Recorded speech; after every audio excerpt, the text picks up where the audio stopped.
വെച്ചിരുന്നു. നമുക്ക് മറ്റൊരു വളരെ പ്രധാനപ്പെട്ട വാർത്ത ഇന്നലെ ന്യൂസ് 18 പുറത്തുവിട്ടതാണ്. അത് കാസർഗോഡ് വാട്സപ്പിലൂടെ മുത്തലാഖ് ചൊല്ലിയ സംഭവത്തിൽ മൊഴിയെടുക്കാതെ പോലീസ്.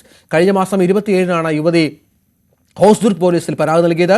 യുവതിയും പിതാവും ഹോസ്ദുർഗ് പോലീസ് സ്റ്റേഷനിൽ എത്തി. KV ബൈജു അവിടെയുണ്ട്. പരാതിക്കാരിയും ബൈജുവിനൊപ്പമുണ്ട് എന്നാണ് മനസ്സിലാക്കുന്നത്. ബൈജു, നമുക്കറിയാം ശക്തമായ നിയമമുള്ള ഒരു രാജ്യമാണ് ഈ മുത്തലാഖുമായൊക്കെ ബന്ധപ്പെട്ട്. അങ്ങനെ ഇങ്ങനെയൊന്നും മൊഴി ചെല്ലാൻ സാധിക്കില്ല. അതിൽ കേന്ദ്ര സർക്കാരൊക്കെ ഇടപെട്ട പശ്ചാത്തലമൊക്കെ ഉണ്ട്. മുസ്ലിം വിഭാഗത്തിലെ വനിതകൾക്ക് നീതി കൊടുക്കുക എന്നുള്ള ശ്രമത്തിന്റെ പശ്ചാത്തലത്തിൽ ഇപ്പോൾ ഈ വിഷയത്തിൽ പോലീസിന് എന്താണ് മടി?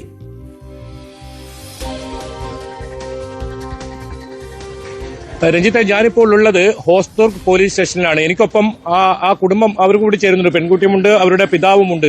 27-ാം തീയതിയാണ് ഇവർ ഈ ഹോസ്ദുർഗ് പോലീസ് സ്റ്റേഷനിൽ ഇത്തരത്തിൽ പരാതി നൽകുന്നത്. കഴിഞ്ഞ വെള്ളിയാഴ്ചയാണ് ഇവർക്ക് വാട്സാപ്പിലൂടെ ഇത്തരത്തിൽ മുത്തലാഖ് ചൊല്ലിക്കൊണ്ടുള്ള സന്ദേശം ഈ ഭർത്താവ് വിദേശത്ത് നിന്നും നൽകുന്നത്. നിലവിൽ 4 ദിവസം ആകുന്നു. ഇതുവരെ പോലീസ് ഇവരുടെ മൊഴി രേഖപ്പെടുത്തിയിട്ടില്ല. ഇതിൽ തുടർ നടപടി സ്വീകരിച്ചിട്ടില്ല. ഇതിൽ കേസെടുക്കാൻ ഇതുവരെ തയ്യാറായിട്ടില്ല. എന്തായാലും നമുക്ക് അവരോട് ചോദിക്കാം, ഇപ്പോൾ എന്താണ് നിലവിൽ അവസ്ഥ? 27-ാം തീയതിയാണോ നിങ്ങൾ പരാതി കൊടുത്തത്? എന്താണ് നിലവിൽ ഈ കേസ്? 27-ാം തീയതിയാണ് പരാതി കൊടുത്തത്. 1-ാം തീയതി വരാനാണ് CI പറഞ്ഞത്.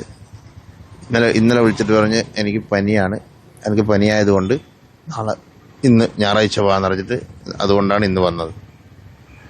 ഇതിൽ എന്തെങ്കിലും വേറെ സാങ്കേതിക കാരണം പോലീസ് ഇത് നീട്ടിക്കൊണ്ടുപോകാൻ എന്തെങ്കിലും പറയുന്നുണ്ടോ? നിങ്ങൾ എത്ര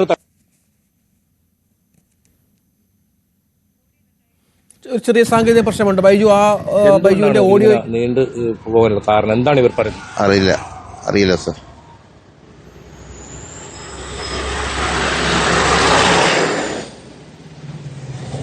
തുടരാം ബൈജു.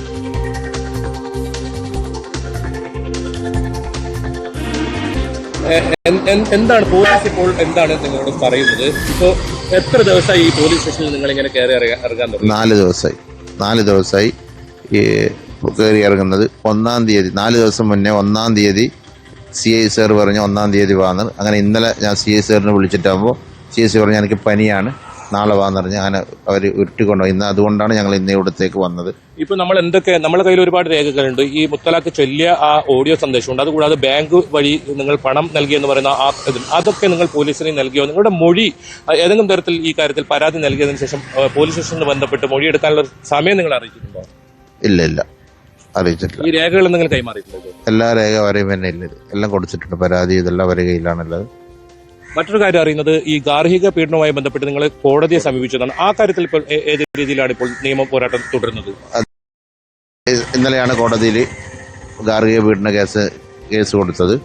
അത് ഷുക്കൂർ വക്കീൽ മുഖാന്തരമാണ് കൊടുത്തിട്ടുള്ളത് സർ. അത് നിയമപരമായിട്ട് പോകാൻ തന്നെയാണ് നമ്മളുടെ തീരുമാനം. എന്തായാലും ഈ നേരിട്ട് ഈ പെൺകുട്ടി കൂടി നമ്മോടൊപ്പം ചേരുന്നുണ്ട്. രഞ്ജിത്തെ, നേരിട്ട് ഇത് ഇത്തരത്തിൽ മുത്തലാഖ് ചെല്ലുന്ന കുട്ടിയോട് പറഞ്ഞിട്ടുണ്ടോ? ഉപ്പാന്റെ വാട്സപ്പിൽ മുത്തലാഖ് ചൊല്ലിയത്. അതിന് മുന്നേ വാട്സപ്പിൽ എന്നോട് പറഞ്ഞിനി ഇനി ഞങ്ങൾക്ക് നിന്നെ വേണ്ട, ഇനി നീ ഇങ്ങോട്ട് മെസ്സേജാ കോളാ ആക്കിയിട്ട് എന്നെ ബുദ്ധിമുട്ടിക്കണ്ട. ഈ പിതാവിന് ഇത്തരത്തിൽ വാട്സാപ്പ് സന്ദേശം അയക്കാതെ നേരിട്ട് വിളിച്ചിട്ടും ഇങ്ങനെ മുത്തലാഖ് 3 ചൊല്ലി പറഞ്ഞിട്ടുണ്ടോ? എന്നോട് ചൊല്ലിട്ട ഉപ്പാനോടാണ് മുത്തലാഖ് ചെല്ലുന്നത്. എന്നോട് വേണ്ടെന്നാണ് പറഞ്ഞത്.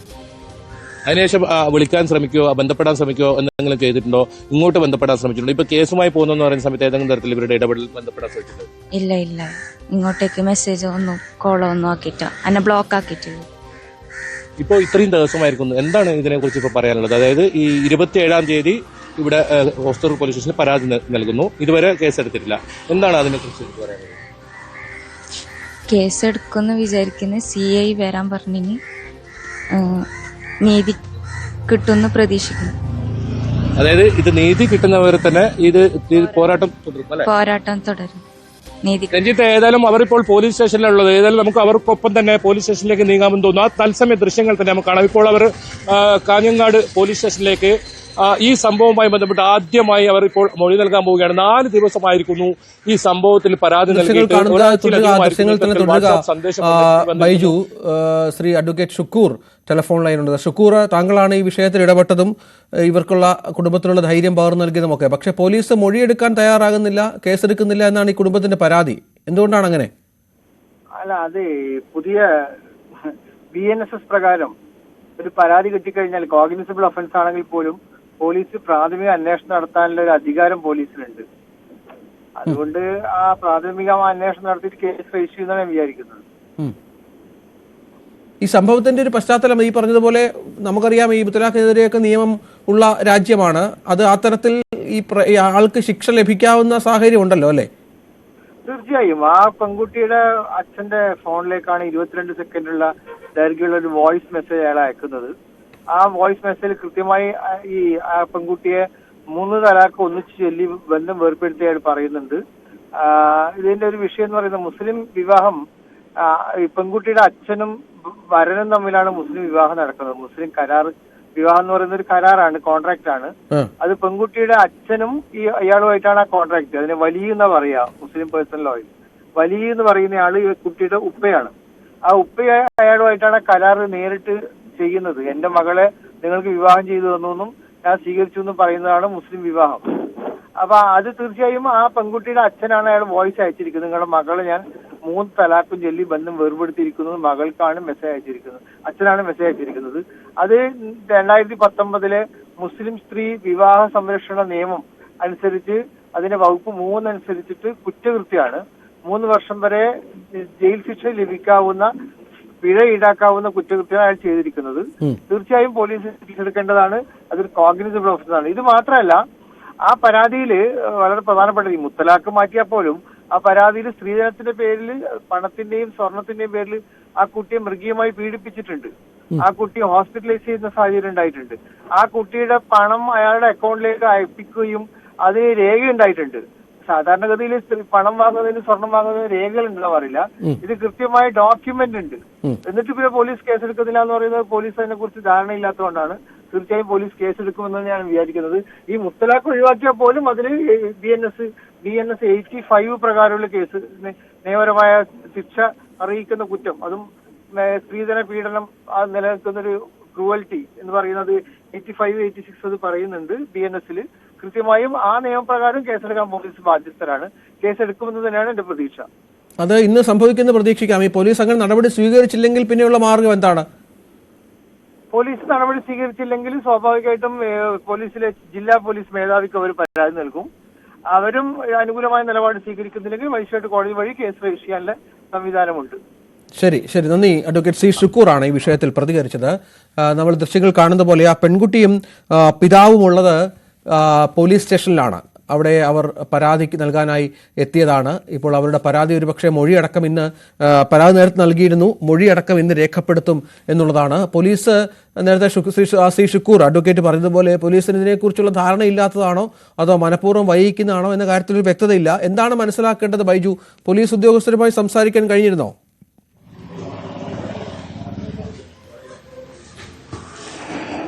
തീർച്ചയായും. ഞാൻ അല്പസമയം മുമ്പ് ഇവിടുത്തെ സ്റ്റേഷൻ ഹൗസ് ഓഫീസറെ സമീപിച്ചിരുന്നു. അദ്ദേഹം പറഞ്ഞത് മൊഴി രേഖപ്പെടുത്തും എന്ന് തന്നെയാണ്. ഇപ്പോഴും ഇവർ ഈ പോലീസ് സ്റ്റേഷന് പുറത്താണുള്ളത്. നമുക്കറിയാം, ഒരു വനിത അവർ ഒരു പരാതിയുമായി പോലീസ് സ്റ്റേഷനിൽ വന്നാൽ ഏത് രീതിയിലാണ് കൈകാര്യം ചെയ്യുന്നത്. ഇപ്പോൾ അകത്ത് പോയതിനു ശേഷം അവർ വീണ്ടും തിരിച്ച് പുറത്ത് പോലീസ് സ്റ്റേഷന്റെ വരാന്തിയിൽ നിൽക്കേണ്ട ഒരു അവസ്ഥയാണ് ഈ ഒരു 21-കാരി. അതായത് മാനസികമായി വലിയ സമ്മർദ്ദം നേരിടുന്ന ഒരു പെൺകുട്ടിയാണ്.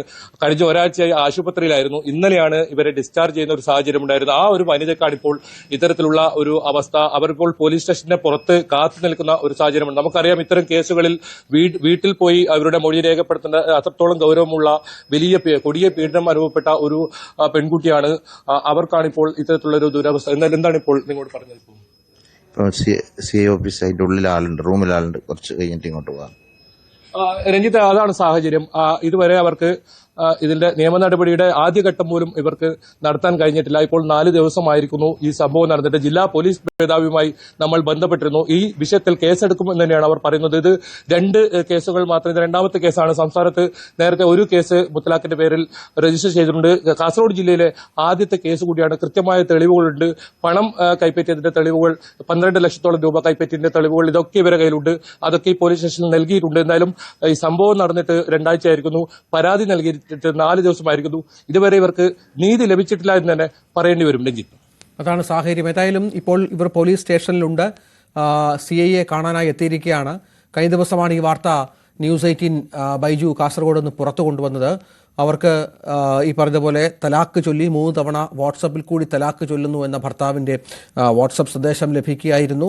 ഒപ്പം പണവും സ്വർണവും മറ്റും ഈ യുവതിയിൽ നിന്ന് വാങ്ങി ഇവരെ മറ്റ് കൂടുതൽ സ്ത്രീധനത്തിനായി പീഡിപ്പിച്ചിരുന്നു എന്നുള്ള പരാതി കൂടി ഇതുമായി ബന്ധപ്പെട്ട് വരുന്ന സാഹചര്യമുണ്ട്. ഏതായാലും പോലീസ് ഇവരെ വിളിപ്പിക്കുമെന്നും മൊഴിയെടുക്കുമെന്നും ഇതുമായി ബന്ധപ്പെട്ട് കേസ് രജിസ്റ്റർ ചെയ്യും എന്നും വേണം കരുതാൻ. ഇപ്പോൾ അകത്തേക്ക് ആ പെൺകുട്ടിയും പിതാവും പോയിരിക്കുകയാണ്. അതിനുശേഷം വീണ്ടും അവർ ഒരുപക്ഷെ പോലീസ് അവരെ വിളിപ്പിച്ചേക്കാം എന്നാണ് മനസ്സിലാകുന്നത്. CI മൊഴിയെടുക്കാനായി അവരെ വിളിപ്പിച്ചേക്കാം എന്നുള്ള വിവരങ്ങൾ കൂടി പുറത്തു വരുന്നുണ്ട്. ദൃശ്യങ്ങളിൽ അത് വളരെ വ്യക്തമായി തന്നെ കാണുക. മുത്തലാഖ് അവരുടെ പരാതി സ്റ്റേറ്റ്മെന്റ് രേഖപ്പെടുത്തും. പരാതിയിൽ കോഗ്നൈസബിൾ ആയിട്ടുള്ള കാര്യങ്ങളുണ്ടെങ്കിൽ FIR രജിസ്റ്റർ ചെയ്യും. താമസം മുതലുണ്ട്. 27-ാം തീയതി ഇവർ പരാതി നൽകി എന്നാണ് പറയുന്നത്. മുത്തലാഖിന് എന്തെങ്കിലും ഒരു എവിഡൻസ് എന്തെങ്കിലും വേണം. അവരിങ്ങനെ സൂചിപ്പിച്ചിരുന്നു. ഞാനില്ല സമയത്ത് വരാൻ പറഞ്ഞു. ഇതിൽ നമുക്ക് കേസെടുക്കാൻ ഇപ്പോൾ ആ നിയമ നടപടി തുടങ്ങി. എന്താണ് സാർ? സ്റ്റേറ്റ്മെന്റ് എടുക്കട്ടെ. സ്റ്റേറ്റ്മെന്റ് എടുത്തിട്ട് എന്താണെന്നുള്ളത് നോക്കിയിട്ട് ചെയ്യാം. എന്നാലും ഈ നടപടി ആരംഭിച്ചു നമുക്ക്. അതെ അതെ അതെ. രഞ്ജിത്ത്, അതാണ് വിഷയം. ഇപ്പോൾ പോലീസ് നടപടി ആരംഭിച്ചിരിക്കുന്നു. അവർ മൊഴിയെടുക്കുന്നത് ഉൾപ്പെടെയുള്ള ആദ്യ നടപടിയാണ് ഇപ്പോൾ ആരംഭിക്കുന്നത്. എന്തായാലും കുടുംബം ഇതിന് ഏതറ്റം വരെയും നീതി ലഭിക്കുന്നത് വരെ പോരാട്ടം തുടരാൻ തന്നെയാണ് അവരുടെ തീരുമാനം. എന്തായാലും അത്രത്തോളം കൊടിയ പീഡനം അനുഭവപ്പെട്ട ഒരു പെൺകുട്ടിയാണ്. നമ്മൾ ഇന്നലെ ഈ വാർത്ത ആദ്യം പുറത്തു കൊണ്ടുവരുമ്പോൾ അവർ അത് കൃത്യമായി വെളിപ്പെടുത്തിയിരുന്നു. വീട്ടിൽ നിന്നും മുറിയിൽ പൂട്ടിയിട്ട് ക്രൂരമായി മർദ്ദിക്കുന്ന സാഹചര്യം ഉണ്ടായിരുന്നു. ഇവരുടെ പണം തട്ടിയെടുക്കുന്ന സാഹചര്യം ഉണ്ടായിരുന്നു. 22 സെക്കൻഡ് കൊണ്ടാണ് ഈ പെൺകുട്ടിയെ 3 വർഷത്തോളം വിവാഹ ജീവിതം, അതിനപ്പുറം പ്രേമിച്ച് വിവാഹം കഴിച്ച ഒരു പെൺകുട്ടിയെ 22 സെക്കൻഡ് കൊണ്ട് ഒഴിവാക്കി. പിന്നീട് ഏതെങ്കിലും തരത്തിൽ ബന്ധപ്പെടാൻ കഴിയാത്ത രീതിയിൽ ആ ഭർത്താവ് അവരിൽ നിന്നും ഏതെങ്കിലും തരത്തിൽ ഇവർക്ക് സഹായം ഒന്നും ചെയ്യാത്ത രീതിയിൽ അവരെ ബ്ലോക്ക് ചെയ്തു എന്നാണ് ഇപ്പോൾ അല്പസമയം മുമ്പ് പോലെ അവർ പറഞ്ഞത്. എന്തായാലും വെറും 22 സെക്കൻഡ് കൊണ്ട് ഒരു ബന്ധം അവസാനിക്കുന്നു. 1 വർഷത്തോളം പ്രേമിച്ച പെൺകുട്ടിയെ വീട്ടുകാരുടെ സമ്മതത്തോടെ വിവാഹം കഴിക്കുകയും പിന്നീട് 3 വർഷം ഒരുമിച്ച് ജീവിക്കുകയും പിന്നീട് ഏറ്റവും ഒടുവിൽ പിതാവിന്റെ മൊബൈലിലേക്ക് 22 സെക്കൻഡ് മാത്രം ദൈർഘ്യമുള്ള ഒരു സന്ദേശം അയച്ച് ആ വിവാഹ ജീവിതം അവസാനിപ്പിക്കുന്നു. തീർത്തും രാജ്യത്ത് ഈ മുത്തലാഖ് നിരോധന നിയമം നിലവിലുണ്ട്. ശക്തമായ, അതായത് ജാമ്യമില്ലാ വകുപ്പുകളുണ്ട്. അതിനപ്പുറം സ്ത്രീധന പീഡന നിയമമുണ്ട്. അത്തരത്തിൽ ഏതൊക്കെ വകുപ്പുകൾ ഇനി ഇതിൽ ചേർക്കുന്നു എന്ന് അറിയേണ്ടിയിരിക്കുന്നു. ഏതായാലും ന്യൂസ് 18 വാർത്ത ഇടപെടൽ ഫലം കണ്ടു എന്ന് പറയേണ്ടി വരും. ഇപ്പോൾ നമ്മളോട് സംസാരിച്ചത് Kanhangad station house officer Ajith കുമാറാണ്. ഏതായാലും അദ്ദേഹം ഇപ്പോൾ അവരുടെ മൊഴി രേഖപ്പെടുത്താൻ ഇപ്പോൾ ആരംഭിച്ചിട്ടുണ്ട്. രഞ്ജിത്ത്, ശരി. KV ബൈജു വിവരങ്ങൾ പങ്കുവച്ചു. ഇനി സ്വർണം വെള്ളി നിരക്കുകൾ.